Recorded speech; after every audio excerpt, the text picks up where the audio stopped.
Hey there, true believers, Rain Kisaragi with more. Let's play the Etrian Odyssey 2 Heroes of Lagard project. So, last time we left off, we finished the tutorial and were killed by butterflies. But since my party has redeemed themselves a little bit. Rain is now level 3 and has roughly the same EXP as everybody else. I really couldn't get much closer than that. He's 60 more, but it's just about it. Everyone's level 3 now, so that's cool. As far as points, Rain's all went into strength up, because we need that to level 5 as soon as possible. Then we can start dumping points into other things, but we need him to get that first so we can actually, deal damage. Sahoni's all went into Warlore, so that's that. Scarlet got all into Whips, I believe, is what I did with hers, so she's still about the same. Kira got hers all into guns. I didn't pick up anything else that's nice, even though I have a lot of nice things I want to do with her. And Trevor got some into Curse, and one into Torpor. Okay, good, I did get one into Torpor. I didn't remember if I did or not. So there's that. That's all that we got. Nothing really else interesting-wise. But we're gonna go back to the... We're gonna bring it back to the bar, not back to the bar, but to the bar. Oh, okay, so you actually know who we are, which is cool. Instead of just, like... I'm still Azure. Guy, come on. Everyone else is like, oh, those Azure guys are awesome. He knows, like, hey, that's you.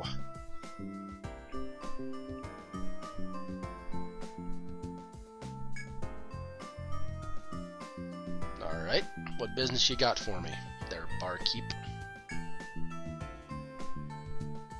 Oh, so we're gonna do quests here then. That's fair.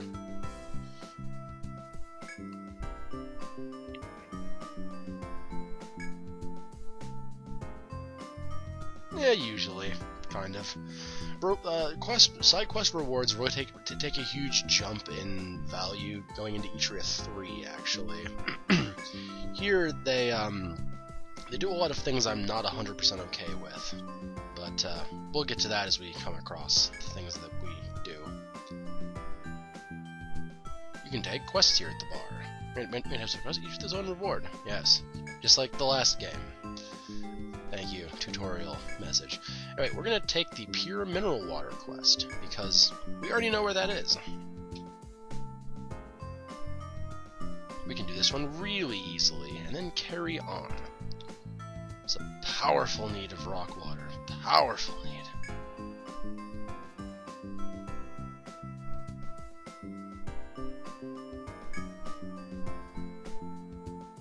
Yeah, I know right where it is. Thanks.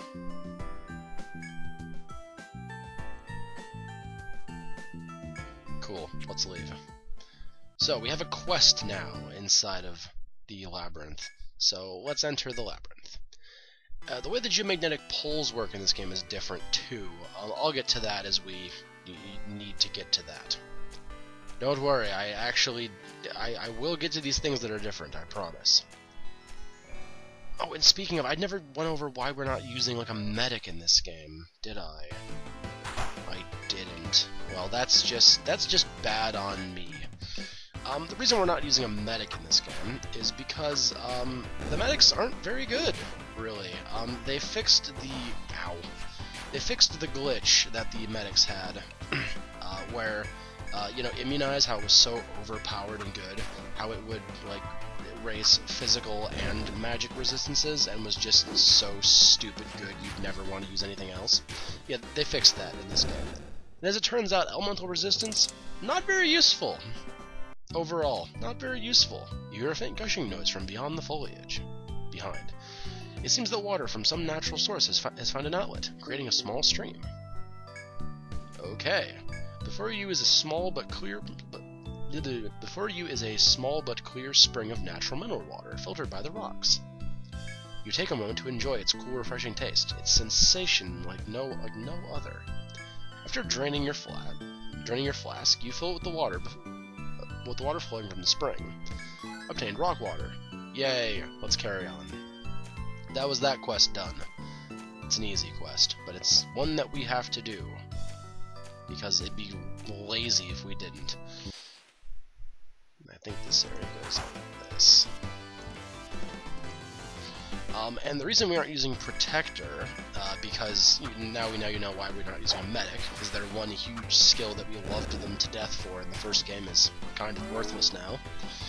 The reason we're not using a Protector is because Protector got a huge axe to what it does too.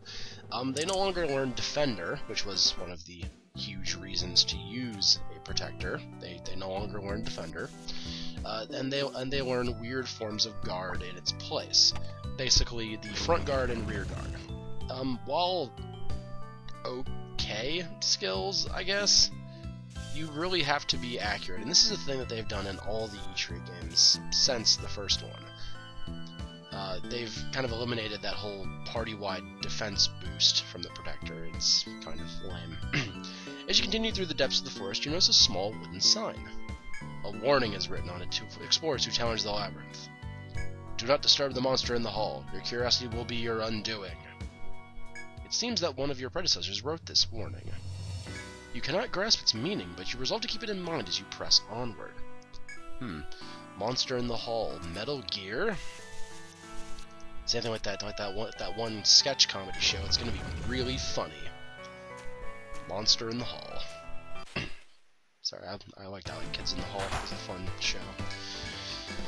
But yes, the Protector got the axe as far as that goes. They learn a skill called All Guard now, as opposed to any of the other guard skills. And what All Guard does is it defends your whole party for the turn that it's used. So you basically just have a Protector whose sole job it is to spam this one skill over and over and over and over. And that's boring. So it's fine. I'm not gonna say like it's a bad thing to have. It really isn't. But it's just kind of lame what they did to the Protector. So that's why we're not using one of those. Later on in the game, we very well may use a Protector, like toward the end in the end game, the optional bosses and stuff. But as it stands, Protector is not something we're gonna pick up. Oh god, there's an FOE here on the first floor? What the hell?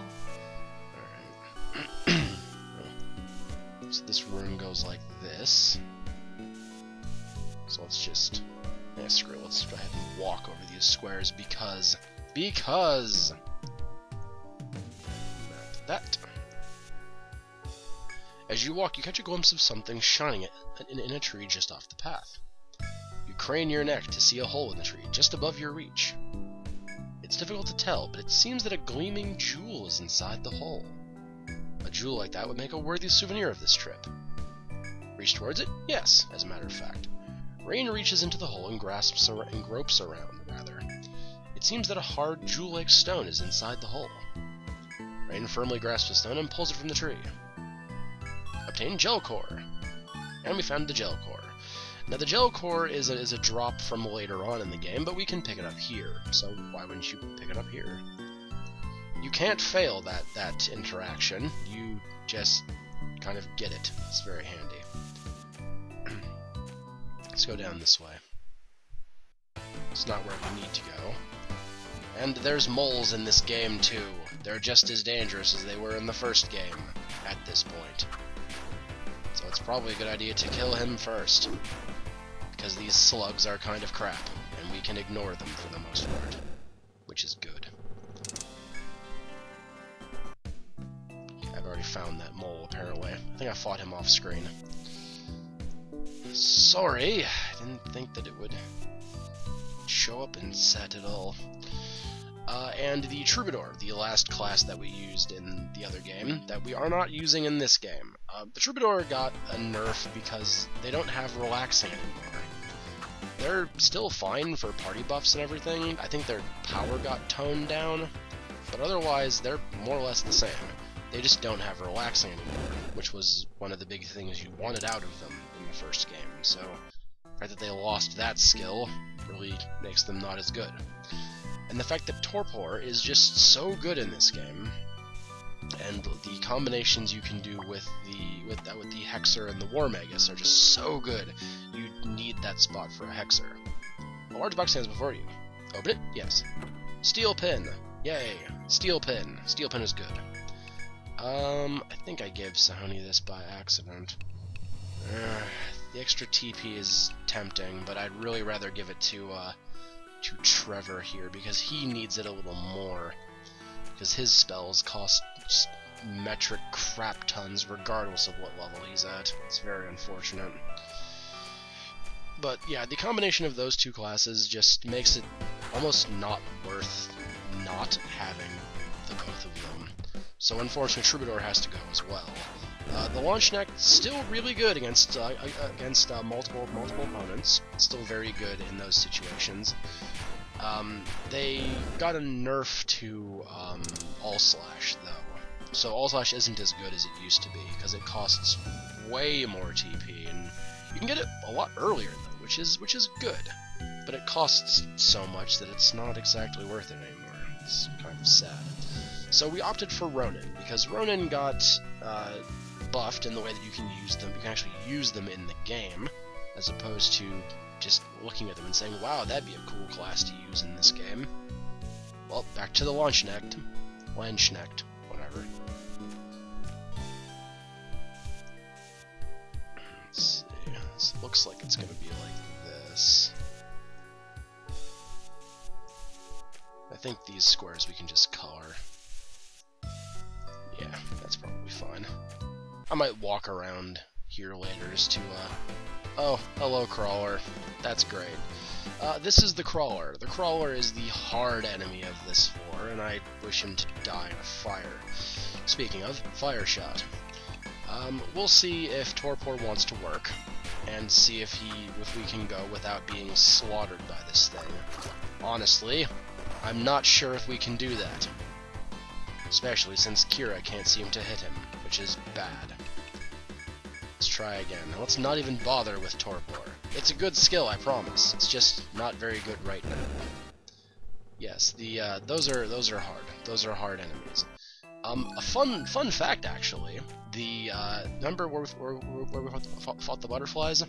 You also have a chance to run into a team of crawlers at that spot. So once again, screw you. Welcome to Etria. This game is very mean. It's very spiteful. I kind of get where the whole series kind of gets it from because of this game. But you know, good old challenge isn't something to shy away from.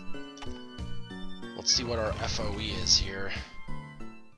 You tread lightly through the forest, basking in the light pouring through the leaves. But after passing through an old ruin and entering a hall, you feel a strong presence. You peer into the next hall and witness a dreadful monster sitting in the room's center. You wonder, though, if it might be wounded. It doesn't seem to budge from its position. You ask yourself if you are confident enough in your skills to challenge this creature. If not, you muse, it might be best to walk away, as quietly as you came. Yes, this is the first FOE. He's content to leave us alone, which is good. I have no intent on fighting him. He's kind of hard. Even when you're at a level that can handle him, he's kind of hard. Another crawler, alright.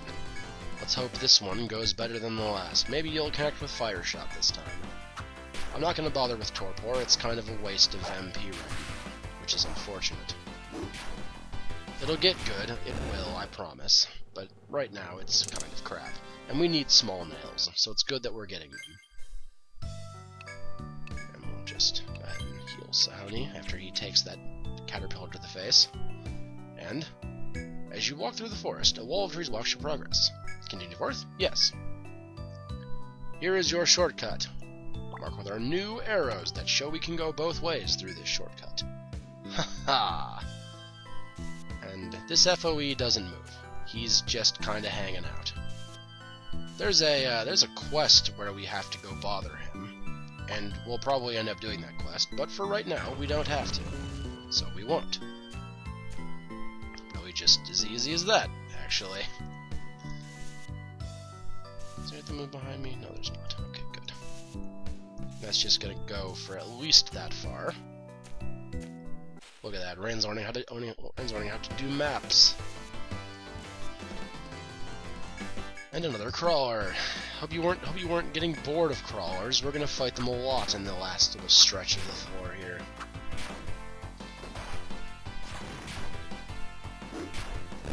Go, Trevor. Whack him with your stick and kill him. Then we need to go heal Trevor, because Trevor's now mortally wounded.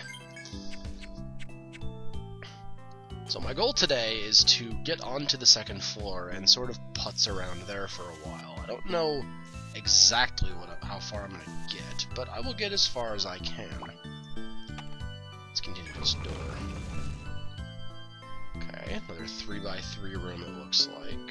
So, and draw a 3x3 room, and what's another take spot. I'm still making the notes on these things because, well, these icons are kind of awful. At least in the first game, we had the validation of there was only one icon. In this, we have a couple icons, so, and they're all pretty much just useless. Third game, they make an effort to make these icons really, really good. They're really good in the third game, which is cool. Yeah, I guess we'll just attack.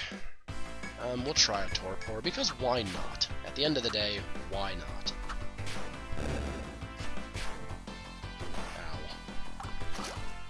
Okay. Good, I'm glad these moles are immune to sleep.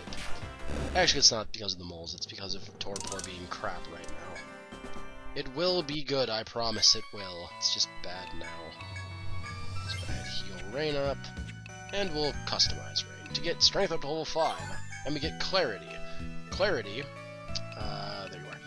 Clarity is actually a really good skill. In the Japanese version it was bugged, so you see how its evasion rate increases if the runner loses HP. That's really good. You become harder to hit the more that you level up. The more that you get harder to hit the weaker that you are. That's what I meant to say. Don't question me. And if you combine it with this one, we also have incredible natural evasion.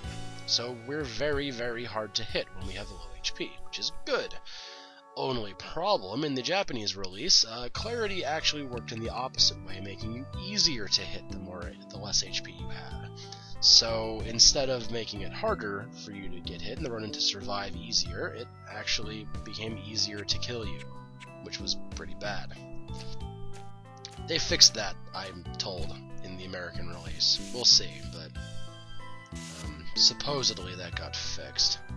Oh, there's stairs down there. Let's go this way, though. There's stuff over here. So that's gonna go like that, I imagine. Okay, that's gonna have to go down like that. And there has to be a wall there, because there's no way it can do that. See? Rain has learned map making between videos, and how to do things more effectively. And actually plan for the future and how the game works. I do try to prepare myself for these things, I do. Let's just go ahead and kill these pathetic slugs. There actually are slugs, so that's not me just being insulting.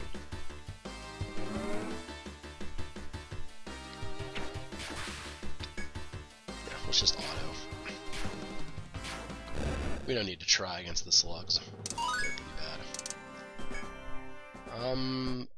I think I needed a soft fur to get the next tier of armor, but yeah, there's that. Let's get Sony's War Edge leveled up, because we're going to need that for all of these cut skills. So let's do that. Scarlet's going to get another point in whips, because she's working toward a climax, which is a hilarious skill that I'm going to detail when we actually have it. Don't worry, I will detail it. It's hilarious. I think the next floor we need to start using Volt, I think. It's always a good idea to have all the elemental skills anyway. And we'll level up Torpor. So Torpor is now much more effective, because its scaling increases in an insane rate. So if this is just going to go, it's going to at least be that far. And that has to be at least like that. Any further, we'll see, but it has to be at least that far. Rain hits a lot harder now, because of that extra 1 point of strength. Strength up is a great investment for your run. Even though the more I don't even know how to word this correctly, so bear with me here a moment. The more immediate thing you'd want is to level up... Oh, hello, chest. See, I said hello, chest in a Pokemon video, and I was wrong, but now I've said it correctly. In the right setting. Large box answer for you. Open it? We will. In the next video. So, one moment, everyone.